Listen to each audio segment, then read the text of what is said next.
Performing under pressure, whether it's me or anybody else, is the same. I have the same pressures as anyone else. There's time, there's performance, there's financial. There's deadlines.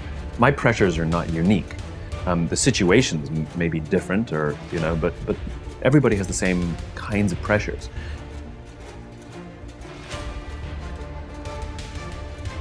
But what I find fascinating is the interpretation of the stimuli. Let me explain. So I was watching the Olympics, this is the last Summer Olympics, and I was amazed at how bad the questions were that the reporters would ask all the athletes. And almost always, they asked the same question, whether they were about to compete or after they competed. Were you nervous, right? And to a T, all the athletes went, no, right? And what I realized is it's not that they're not nervous, it's their interpretation of what's happening in their bodies. What happens when you're nervous, right? Your heart rate starts to go, you sort of get a little tense, you get a little sweaty, right? You have expectation of what's coming, and we interpret that as, I'm nervous. Now, what's the interpretation of excited? Your heart rate starts to go, you're anticipating what's coming, right? You get a little sort of like tense. It's all the same thing, it's the same stimuli.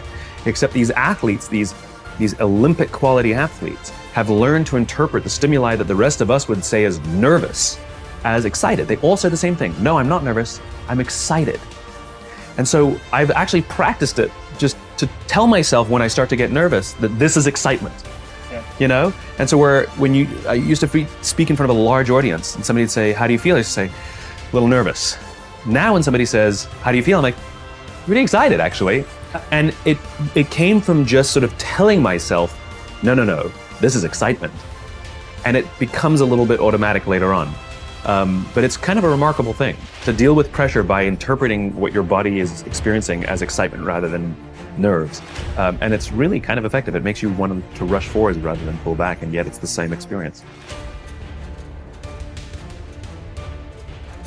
I talk to so many smart, fantastic, ambitious, idealistic, hard-working kids, and they're right out of college, they're in their entry-level jobs, and I'll ask them, how's it going? And they'll say, I think I'm gonna quit. And I'm like, why? They say to me, I'm not making an impact. I'm like, you've been here 8 months, right? They treat the sense of fulfillment or even love like it's a scavenger hunt, like it's something you look for. My millennial friends, they've gone through so many jobs. They're either getting fired, it was mutual, or they're quitting because they're not making an impact, or they're not finding the thing they're looking for, they're not feeling fulfilled, as if it's a scavenger hunt. Love, a job you find joy from, is not something you discover. It's not like, I found love. Here it is.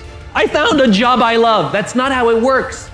Both of those things require hard work. You are in love because you work very hard every single day of your life to stay in love. You find a job that brings you ultimate joy because you work hard every single day to serve those around you, and you maintain that joy. It's not a discovery. But the problem is this sense of impatience. It's as if an entire generation is standing at the foot of a mountain. They know exactly what they want. They can see the summit. What they can't see is the mountain. This large, immovable object. That doesn't mean you have to do your time. That's not what I'm talking about. Take a helicopter, climb, I don't care. But there's still a mountain. Life, career fulfillment, relationships are journeys.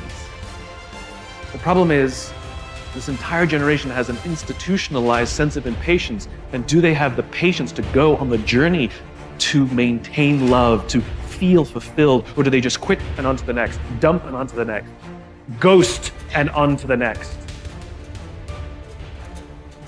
I'm at my best when I'm around people who believe what I believe. I know it seems silly, but I try very, very hard to sort of stack the deck, to put myself in a position of strength.